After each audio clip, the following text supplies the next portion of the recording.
Bonjour à toutes et à tous, chers élèves de 3e. J'espère que vous allez bien et je vous présente le tout premier cours d'histoire de cette année scolaire.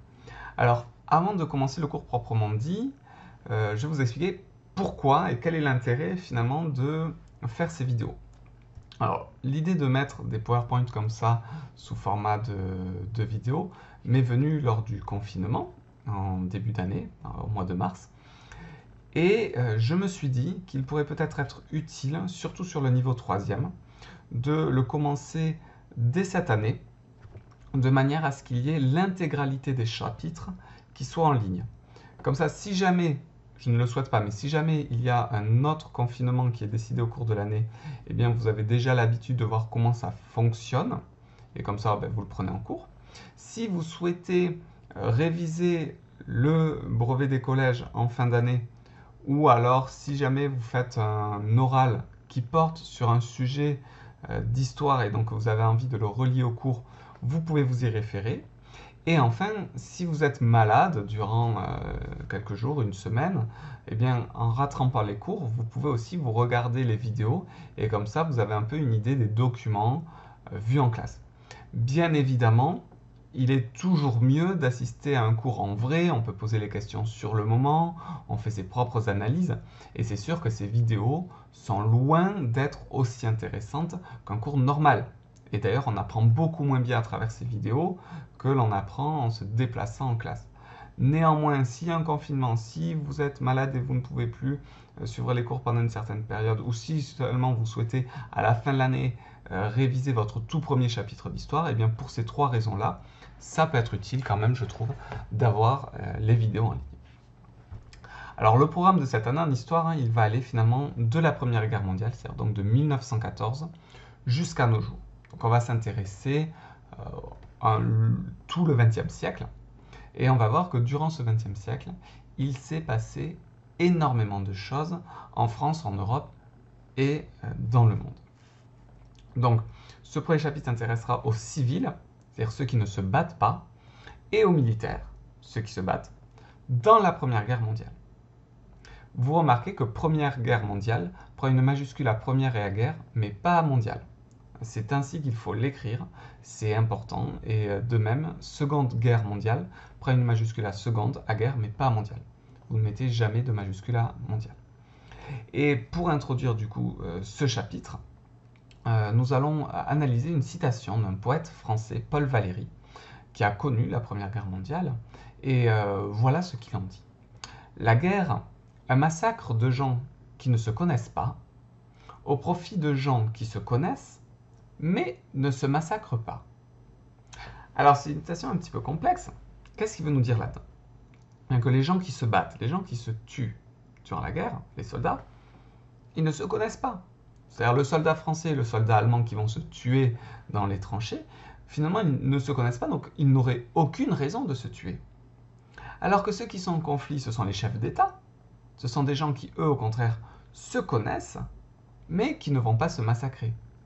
Ce ne sont pas eux qui vont sur le front, ce ne sont pas eux qui vont se battre. Le président français ou l'empereur allemand, ces gens-là, ils se connaissent, ils sont en conflit pour un certain nombre de raisons, et pourtant, ce ne sont pas eux qui risquent leur peau sur le champ de bataille. Donc en fait, cette citation de Paul Valéry, elle montre un petit peu l'absurdité de la guerre, que ceux qui se massacrent, ceux qui se tuent, ceux qui se battent, n'ont finalement aucune raison valable de le faire, alors que ceux qui ont des raisons valables de le faire ne le font pas et restent plutôt à l'abri. On peut dire même que cette citation illustre une pensée que l'on peut qualifier de pacifiste. Un pacifiste, c'est quelqu'un qui est opposé à la guerre. Nous vivons à Castres. Vous savez qu'il y a un grand homme d'État, un grand homme politique qui a vécu à Castres, qui s'appelait Jean Jaurès. Jean Jaurès a été assassiné au tout début de la Première Guerre mondiale, et il faisait partie des rares à cette époque qui étaient en faveur de la paix. Jean Jaurès s'est toujours battu politiquement pour préserver la paix. Hélas, il a été assassiné, et ensuite, ces 4 années de guerre qui ont déchiré la France et même la quasi-totalité du monde. Alors, pourquoi cette guerre? Donc la problématique de ce cours, c'est comment la Grande Guerre, la Grande Guerre, c'est un synonyme que l'on peut employer pour définir la Première Guerre mondiale, a-t-elle bouleversé les États? On va voir les changements au niveau des pays vont disparaître, d'autres au contraire vont apparaître à la suite de cette guerre, des frontières vont changer, c'est-à-dire que des régions qui étaient allemandes vont devenir françaises, etc. Donc il y a eu des bouleversements au niveau des États, mais aussi et surtout au niveau des sociétés, c'est-à-dire au niveau des personnes, des hommes et des femmes et des enfants qui ont vécu ce cauchemar. Donc, 5 parties dans ce chapitre, qui sera un chapitre assez long. La première partie, c'est la Première Guerre mondiale. Est-elle une guerre totale ou une guerre en voie de totalisation? C'est-à-dire ces deux concepts. L'idée d'une guerre totale, c'est une guerre qui mobilise la totalité des pays et l'ensemble de la société. Donc nous, on va voir si finalement c'est une guerre totale qui a mobilisé vraiment tout le monde, ou une guerre en voie de totalisation, c'est-à-dire une guerre qui progressivement a mobilisé de plus en plus de gens, a essayé de mobiliser de plus en plus de personnes, mais qu'elle n'est jamais arrivée complètement au niveau d'une guerre totale. Donc c'est ce que nous allons voir maintenant. Alors comment ça se déclenche? Eh bien, quelque chose qui aurait pu être anecdotique, c'est-à-dire que le 28 juin 1914, alors en visite à Sarajevo, l'héritier du trône d'Autriche-Hongrie, qui est un empire de l'actuelle Autriche-Hongrie, même un peu plus large, il s'appelle François Ferdinand. Il avait le titre d'archiduc, mais c'était donc l'archiduc François Ferdinand, celui qui devait succéder à l'empereur d'Autriche-Hongrie François-Joseph. Eh bien, il est assassiné. Il a assassiné, son épouse aussi d'ailleurs, on n'en parle jamais, mais la pauvre, elle était au mauvais endroit au mauvais moment. Hein. Mais donc son épouse Sophie prend une balle à l'abdomen et décède le jour même.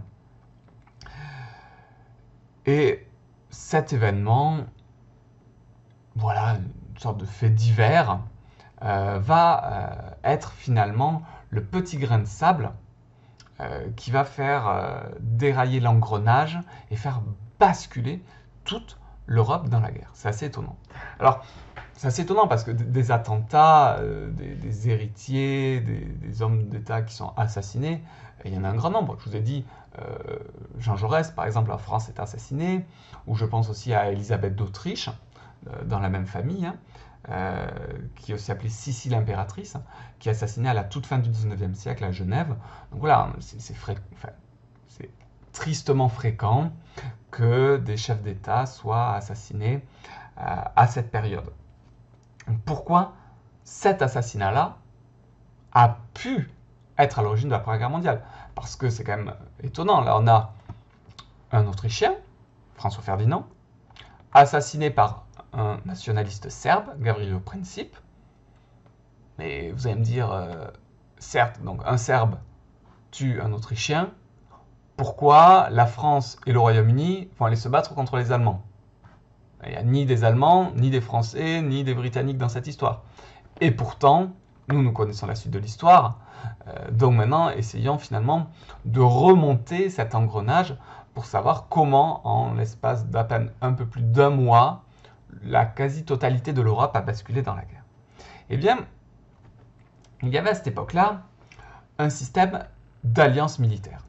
Alors le but de ces alliances, c'était plutôt initialement de préserver la paix. Dans l'idée, attention, si tu m'attaques, j'ai des alliés qui vont venir me défendre, donc tu as tout intérêt à ne pas m'attaquer.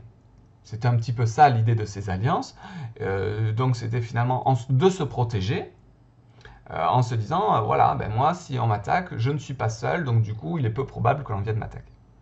Le problème, c'est que si l'attaque a bien lieu, eh bien, par le jeu des alliances, ça peut être progressivement tout le monde qui rentre en guerre. Et c'est ce qui s'est passé. Alors, regardons de plus près. Nous avons deux alliances. La triple alliance, qui regroupe l'Allemagne, l'Autriche-Hongrie et l'Italie, et la triple entente, qui regroupe le Royaume-Uni, la France et la Russie. Avec un basculement étonnant, qui est que la Russie s'est rapprochée finalement de la France et du Royaume-Uni, parce que là, on a finalement deux démocraties, deux régimes démocratiques, alors que là, c'est plutôt des régimes impériaux. Bon, pour l'Italie, c'était une république aussi, mais qui fonctionnait assez mal. Mais la Russie est un régime très, très autoritaire, donc finalement, le régime politique russe est beaucoup plus proche de l'Allemagne que de la France. Mais il y a eu un basculement d'alliance, et finalement, on voit que la Russie a rejoint le Royaume-Uni et la France dans cette alliance, et que du coup, l'Allemagne est un peu prise en étau. C'est-à-dire que l'Allemagne a des ennemis à l'ouest, mais aussi des ennemis à l'est, ce qui est très inconfortable pour elle, parce qu'il faudrait se battre sur deux fronts. Mais ça, on le verra plus tard. Ce qui se passe, c'est qu'en Autriche-Hongrie, il y a un grand nombre de nationalités différentes. C'est ça la particularité généralement des empires, c'est qu'à l'intérieur d'un empire, il y a beaucoup de nationalités. Alors qu'en France, on peut parler d'un État-nation, parce qu'en France, la nationalité quasi unique, c'est les Français. Alors qu'en Autriche-Hongrie, il y a des Autrichiens, des Hongrois, des Polonais, des Slovaques, des Tchèques, des Slovènes, des Italiens, des Croates, des Serbes, des Roumains, donc tout un tas de langues différentes, de religions différentes aussi. Et voilà, parmi ceux que j'ai cités, il y a les Serbes. Alors, les Serbes, on voit pourtant, il y a un pays là, qui s'appelle la Serbie, qui est allié de la Russie, mais il y a des Serbes qui vivent aussi en dehors de la Serbie, dans l'Autriche-Hongrie. Et ces Serbes, ils sont chrétiens orthodoxes, comme les Russes, alors que l'Autriche-Hongrie est catholique, et ils vivent mal le fait que cette ville, Sarajevo, qui est une ville quand même majoritairement peuplée de Serbes, soit dans les mains de l'Autriche-Hongrie. Pour cette raison, il y a une agitation politique qui est à l'origine de l'assassinat de François Ferdinand. Alors que fait l'Autriche? L'Autriche-Hongrie est en colère, l'héritier a été tué, et donc elle pose un ultimatum à la Serbie disant « Nous allons envoyer des troupes en Serbie pour enquêter, pour trouver les responsables », et finalement profite de cette crise politique pour se dire « Maintenant, on va régler son sort à la Serbie, et on va plus ou moins prendre le contrôle de ce pays-là, un peu turbulent, ou au moins voilà, le mettre au moins sous son contrôle. » Sauf que la Serbie bénéficie du soutien de la Russie. Donc, pour l'Autriche-Hongrie, attaquer la Serbie, ça reviendra à attaquer la Russie. Ce à quoi l'Allemagne répond à l'Autriche-Hongrie, écoutez, pas de souci, nous vous aiderons, nous, contre la Russie. Sauf que si l'Allemagne et l'Autriche-Hongrie se mettent à attaquer la Russie, eh bien c'est la France et le Royaume-Uni qui vont devoir attaquer l'Allemagne et l'Autriche-Hongrie. Et c'est ça le jeu des alliances. C'est-à-dire que si A est allié à B et à C, et que A est attaqué par D, ben D se retrouve en guerre contre A, mais aussi contre B et contre C. Et là, c'est ce qui s'est passé. Et progressivement, tout le monde se retrouve en guerre contre tout le monde. Et ça va très vite. Ça va très vite parce que le 28 juin, François Ferdinand est assassiné. Pendant un mois pile, il ne se passe rien. Et le 28 juillet, l'Autriche-Hongrie déclare la guerre à la Serbie. Et en quelques jours, c'est tout le monde qui déclare la guerre à tout le monde. Alors, il y a eu des raisons qui expliquent ça. Pourquoi la France, certes c'est bien d'honorer une alliance, mais pourquoi la France va risquer son équilibre politique, risquer des millions de morts pour une histoire de Serbes et d'Autrichiens? Eh bien, la France a des raisons. La première, c'est que si vous voyez la carte actuelle de la France, vous dites, il manque quelque chose là. Et oui, ce qui manque, c'est une partie de la Lorraine, c'est-à-dire ce département qui correspond à la Moselle, et puis une région ici, qui est la région du Rhin. Parce que, vous l'avez peut-être vu l'année dernière en 4e, mais il y a eu une guerre en 1870 entre la France et l'Allemagne, une guerre perdue par la France, et la France a dû céder à l'Allemagne le Rhin et la Moselle. Parfois on disait l'Alsace et la Lorraine, mais en fait c'est exagéré, parce que l'Alsace et la Lorraine c'est tout ça. La Lorraine, ce sont ces trois départements, Moselle, Meurthe et Vosges. Et en fait, c'est qu'une partie de la Moselle et de la Meurthe qui a été pris par l'Allemagne. Donc dire l'Allemagne nous a pris l'Alsace et la Lorraine, c'est un peu comme dire l'Allemagne nous a pris la région Occitanie, alors qu'en fait, ils ont pris le Tarn-et-Garonne et l'Aveyron. C'est exagéré. C'est pour ça que moi, je préfère que vous soyez précis et que vous disiez la France a perdu en 1870 l'Alsace et la Moselle, et veut récupérer ces territoires. Parce que ce sont des territoires qui sont peuplés à moitié d'Allemands et à moitié de Français. Donc du coup, pour les Allemands, ça doit leur revenir forcément, et pour les Français, ça doit leur revenir forcément. C'est un territoire qui a beaucoup changé de main entre la France et l'Allemagne. Donc ça, c'est la première raison. La France veut récupérer l'Alsace et la Moselle. Donc elle n'est pas du tout hostile à l'idée d'une guerre contre l'Allemagne. La deuxième raison, c'est la concurrence au niveau des empires coloniaux. Ça aussi, vous l'avez étudié en quatrième. Le 19e siècle, c'est une période que l'on appelle finalement la période de la deuxième vague de colonisation. La première vague de colonisation, c'est plutôt la colonisation de l'Amérique, qui est menée surtout par l'Espagne et le Portugal. La deuxième vague de colonisation, elle est plutôt au 19e siècle, et elle est menée surtout par le Royaume-Uni et la France. Vous voyez d'ailleurs le Royaume-Uni en vert, la France en rose. Eh bien, ce sont les deux principaux empires coloniaux, de loin. L'Italie et l'Allemagne, elles étaient occupées encore à se réunifier. Ce sont des États qui n'ont été réunifiés finalement qu'en 1870. Donc leur priorité à la base, ce n'était pas de faire des colonies. Et quand après 1870, l'Allemagne et l'Italie ont voulu se constituer des empires coloniaux, eh bien déjà il en restait très peu. Vous voyez, pour l'Italie, elle n'a que la Libye et la Somalie. Pour l'Allemagne, en violet, elle n'a que le Cameroun, la Namibie et la Tanzanie. Donc c'est autant la France veut récupérer finalement l'Alsace et la Moselle à l'Allemagne, autant l'Allemagne récupérerait bien une partie de l'empire colonial français ou britannique. Donc voilà les deux principales raisons qui font que finalement beaucoup de pays ont des arrière-pensées politiques et se disent une bonne guerre finalement ça pourrait me servir à soit étendre les frontières de mon pays, soit à étendre les frontières de mon empire colonial. Donc la guerre se déclenche et là déjà il y a un basculement d'alliance. C'est-à-dire que l'Italie, qui normalement était alliée à l'Allemagne et la Hongrie au sein de la Triple Alliance, change d'alliance et rejoint la Triple Entente avec le Royaume-Uni, la France et la Russie. Donc là, ils ne sont pas triples, ils sont quatre. Du coup, moi, je ne parle pas de Triple Entente et Triple Alliance, parce qu'en plus, le problème, c'est que la Triple Alliance ne correspond pas aux alliés. La Triple Alliance, elle correspondrait aux empires centraux. Donc là, on confond tout. Donc, moi, je vous invite à ne pas vous embrouiller l'esprit en parlant de Triple Entente et Triple Alliance, mais à parler des empires centraux. Pourquoi? Parce que ce sont les empires qui sont au centre de l'Europe. Donc l'Allemagne, l'Empire d'Allemagne, l'Empire d'Autriche-Hongrie et aussi l'Empire ottoman, auquel s'ajoute uniquement un petit État qui est la Bulgarie. Et face à eux, il y a les alliés avec le Royaume-Uni, la France, l'Italie et la Russie. Et c'est bien de retenir le mot d'alliés, parce que durant la Seconde Guerre mondiale, le Royaume-Uni, la France et la Russie sont aussi appelés les alliés. Il n'y a que l'Italie qui a à nouveau changé d'alliance. Les Italiens ne sont pas fiables, ils passent leur temps à changer d'alliance. C'est comme ça.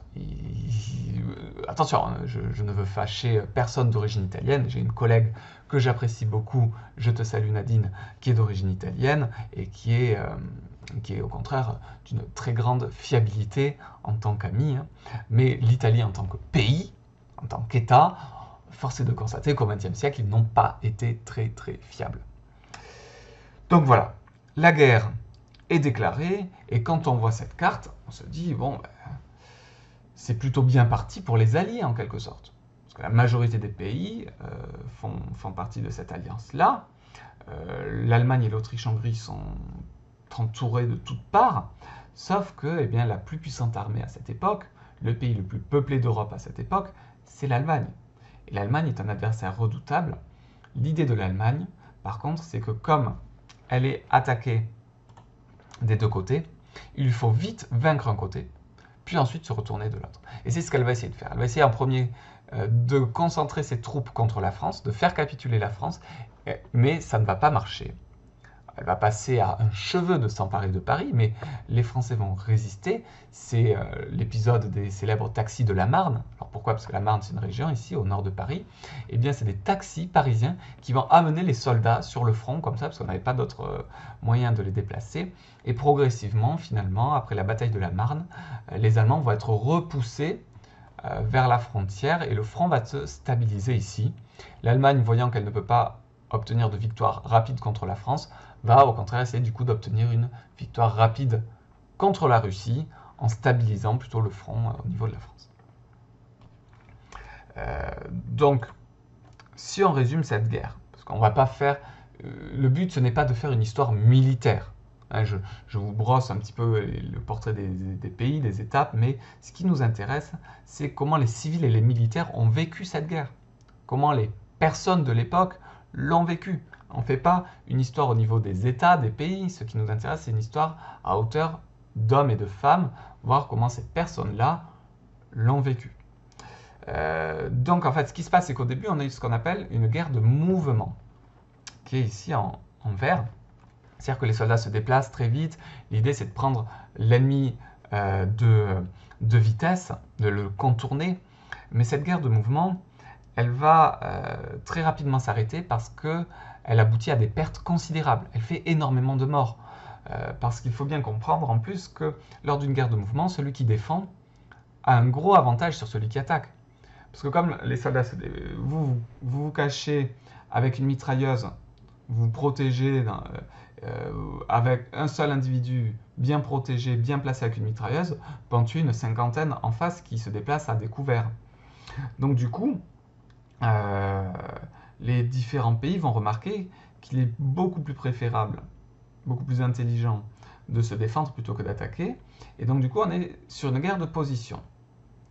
C'est-à-dire que les soldats, voyant que le front se stabilise, qu'il n'y a plus d'opération de vitesse, vont creuser des tranchées où ils se protègent, parce que si vous êtes dans une tranchée, eh bien vous êtes à l'abri des balles, pas à l'abri des obus et des bombes qui peuvent vous tomber dessus, mais vous êtes au moins à l'abri des balles des autres soldats. Et donc du coup là on est sur une guerre de position, une guerre où on se déplace beaucoup moins.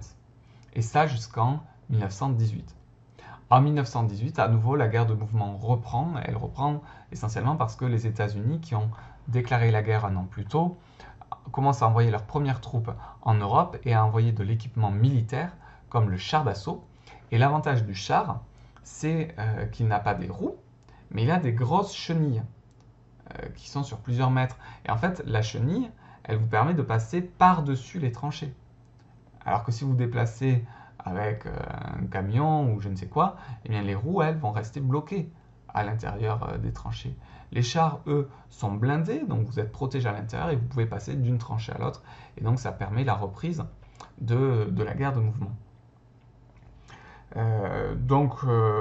Voilà, une Première Guerre mondiale qui est surtout marquée par une guerre de position. Et quand tout à l'heure nous allons parler finalement de comment les soldats ont vécu la guerre au front, eh bien, ils ont surtout finalement été touchés par cette guerre de position.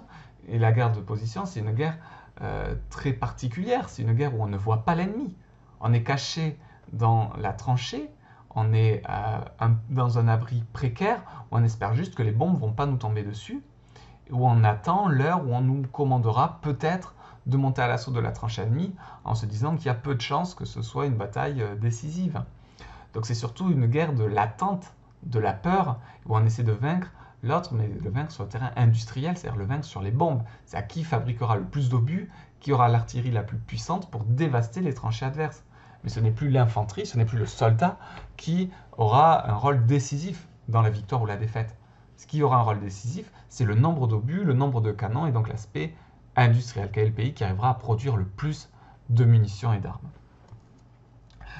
Donc ces deux événements-là qui vont vraiment marquer cette guerre et dont on parlera longuement dans la prochaine vidéo, c'est le génocide arménien qui s'est produit à l'intérieur de l'Empire ottoman. Donc on va voir quelles conséquences a eu le génocide arménien, pour quelles raisons il s'est produit.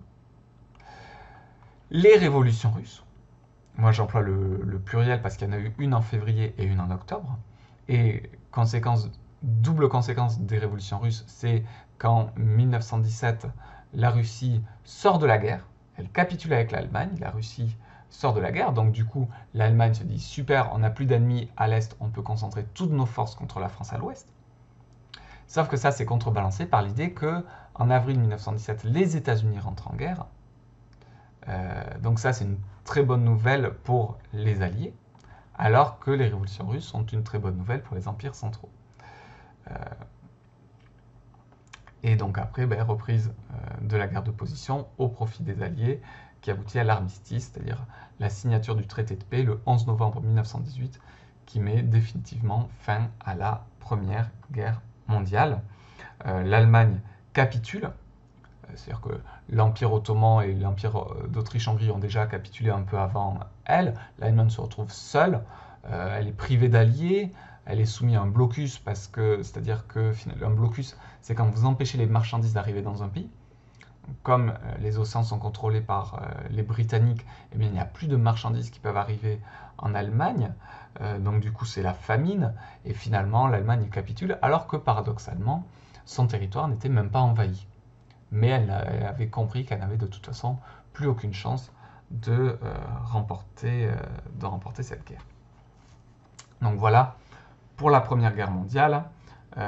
Si on reprend donc les alliances, vous avez la Russie qui sort de la guerre en 1917, les États-Unis qui envoient leurs troupes ici, et donc ça se solde par une victoire du Royaume-Uni, de la France, de la Belgique et de l'Italie, majoritairement.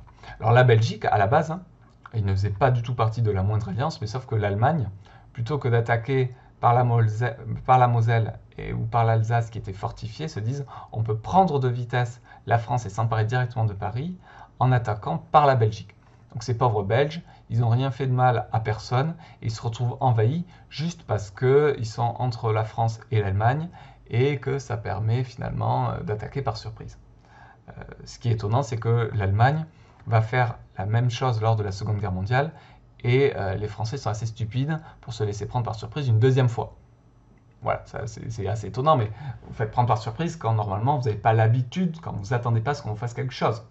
Mais si la deuxième fois on fait exactement la même chose que la première et que la deuxième fois vous dites « Oh mince, j'avais pas pensé qu'on pouvait passer par la Belgique », c'est quand même que vous n'êtes pas très malin. Bon, et ça, on en parlera lors du chapitre 3 qui sera consacré à la Seconde Guerre mondiale. Donc maintenant, terminons sur cette question finalement. Est-ce qu'il s'agit d'une guerre totale ou d'une guerre en voie de totalisation ? Bien, une guerre totale, c'est une guerre qui mobilise un grand nombre de pays et l'ensemble de la société. À ce niveau-là, on peut dire que cette guerre a mobilisé un grand nombre de pays. Vous voyez, il y a très peu de pays qui sont restés neutres en Europe. Puis à ces pays-là, il faut ajouter les colonies. Vous voyez ici le Maghreb français, mais bon, les autres colonies ont aussi fourni un grand effort. On parle des tirailleurs sénégalais, par exemple, qui se sont battus dans les tranchées du côté français. Il y a aussi les soldats originaires d'Inde qui se sont battus pour le Royaume-Uni. Et puis, on va le voir dans la prochaine partie, cette société, elle a été très marquée. Les hommes sont partis se battre, pas forcément les hommes militaires, c'est-à-dire tous les hommes qui faisaient le service militaire, qui avaient eu une formation. Et à cette époque-là, le service militaire était obligatoire. Donc vous étiez agriculteur, artisan, ouvrier, employé, il fallait vous battre durant la Première Guerre mondiale. Et du coup, à l'arrière, qui est-ce qui travaillait dans les usines, qui est-ce qui faisait là les armements, les munitions? Eh bien, les femmes. Donc les femmes aussi ont joué un rôle très important dans cette guerre. Donc c'est pour cette raison-là, parce que ça a touché un grand nombre de pays et les différentes strates de la société, que certains historiens ont parlé de guerre totale. Pourtant, on peut dire que certains pays restèrent neutres quand même. Regardez la Suède, l'Espagne, la Suisse. Et qu'il y a des épisodes qui traduisent un refus de la guerre. Il y a eu des grèves dans les usines d'armement, réclamant des meilleures conditions de travail ou des meilleurs salaires. Il y a eu aussi des mutineries, c'est-à-dire des moments où les soldats refusaient d'obéir. Certains soldats même ont été fusillés pour s'être mutinés, c'est-à-dire pour avoir refusé de poursuivre le combat. Donc ces épisodes-là, les grèves et les mutineries, elles montrent un refus de la guerre. Donc du coup, on ne peut pas parler de guerre totale si certains pays ne sont pas concernés et si certaines personnes au sein de la société, même si elles sont minoritaires, mais si certaines personnes refusent cette guerre. C'est pourquoi finalement les historiens actuels ne parlent plus trop de guerre totale, mais parlent de guerre en voie de totalisation pour montrer que ça s'est fait progressivement et que c'est resté quand même incomplet. Ça allait vers la guerre totale, mais pas complètement. Donc en voie de totalisation, c'est-à-dire qui est petit à petit s'est rapproché d'une guerre totale. Donc voilà pour les débats autour de cette Première Guerre mondiale. Et maintenant, nous allons du coup faire une histoire que moi je trouve une histoire un petit peu plus intéressante, c'est-à-dire nous allons faire une histoire à hauteur d'hommes et de femmes, voir quel était le quotidien de ces soldats au front, le quotidien de ces femmes qui travaillaient à l'arrière.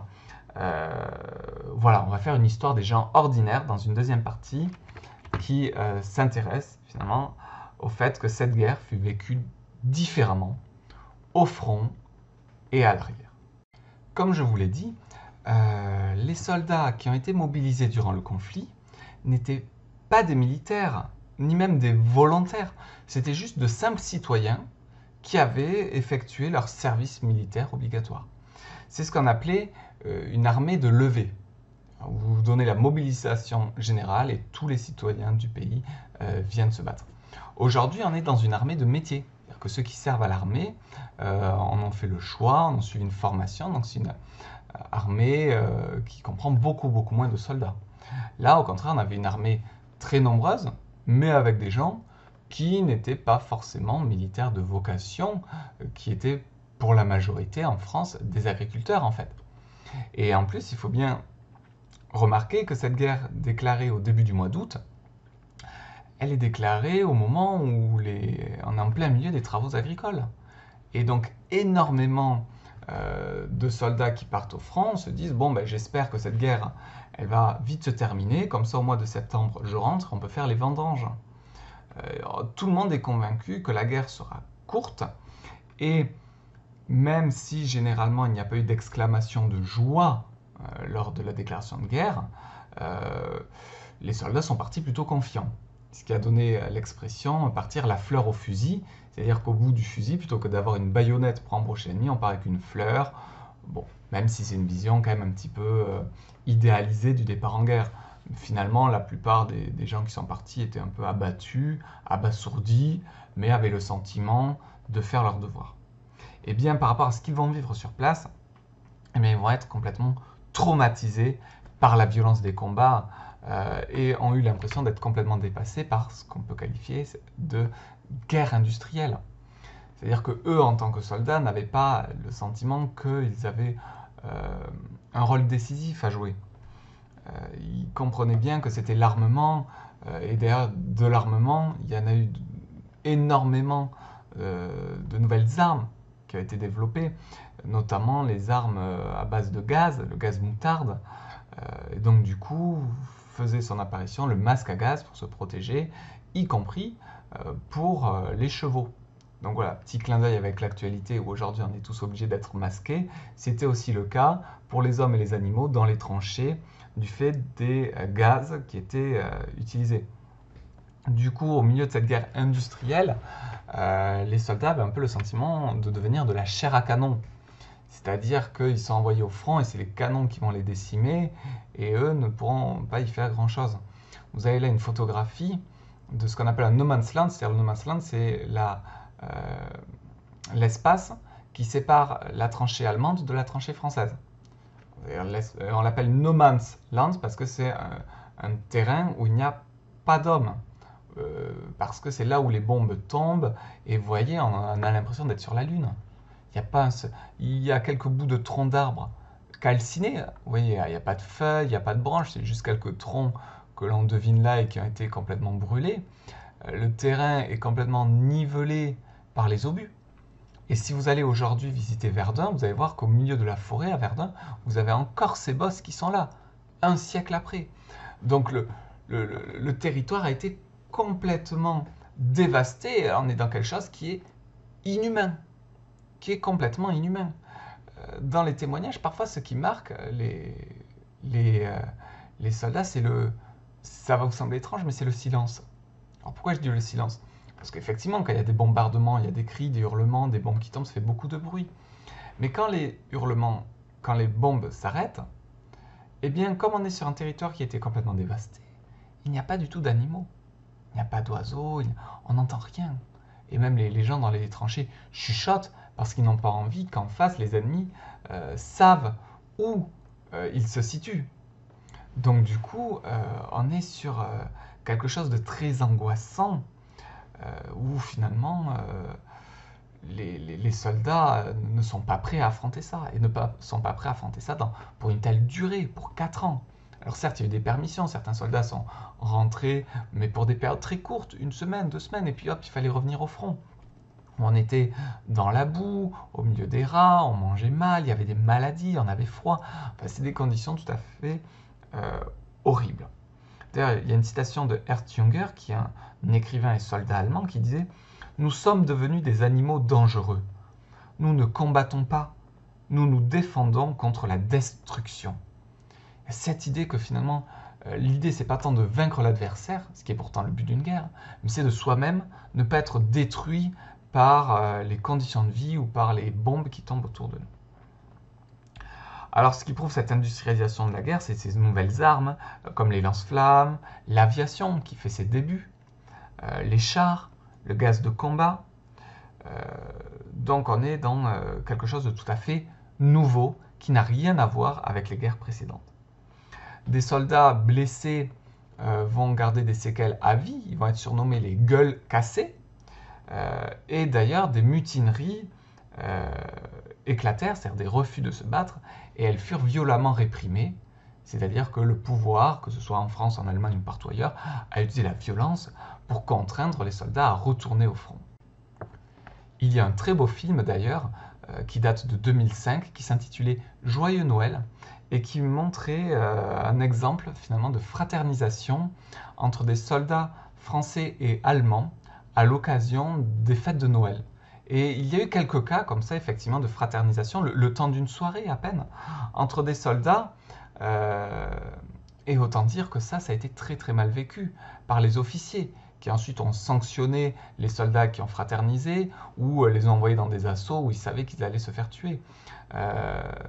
Donc ce film-là, Joyeux Noël, dont je vais vous passer un extrait, est très touchant, parce qu'il illustre bien cette phrase de Paul Valéry qui nous a servi d'introduction, qui est que la guerre, c'est un massacre de gens qui ne se connaissent pas, mais qui ont la même vie, qui ont les mêmes souffrances, et que finalement il y a plus de proximité entre un soldat français et un soldat allemand qu'entre un soldat français et un maréchal français. Donc voilà la bande-annonce de ce film Joyeux Noël, que je vous invite à aller voir si vous vous intéressez à la Première Guerre mondiale.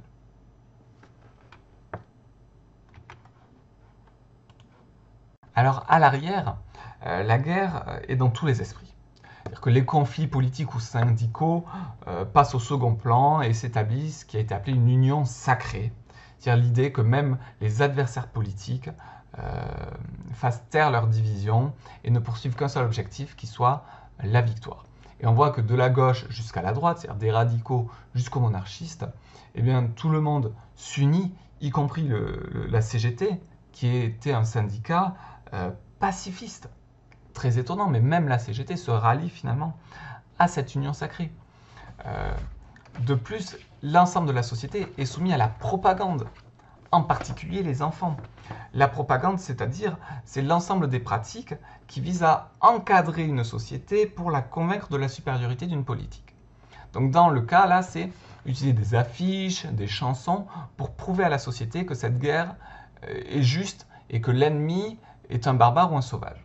Et alors là, c'est intéressant ce que je vais vous montrer, parce que moi je m'intéresse beaucoup à la propagande qui touche les enfants. Et là, c'est des cahiers d'écoliers qui datent de la Première Guerre mondiale. Et regardez les couvertures. À gauche, vous avez un enfant mort, tué par visiblement un soldat ici qu'on reconnaît avec son casque à pointe, donc un soldat allemand, et qui portait un pauvre fusil en bois. L'idée était de dire, regardez ces sauvages qui s'amusent à tuer de petits enfants comme vous, qui ne représentent aucun danger parce qu'ils jouent juste avec des fusils en bois. Donc là, le message il est très fort. Regardez, ce sont des tueurs d'enfants. Et à qui on envoie ce message? À des enfants, justement. Comme ça, ils s'identifient. Ils se disent, mais je pourrais être ce petit enfant tué par les Allemands.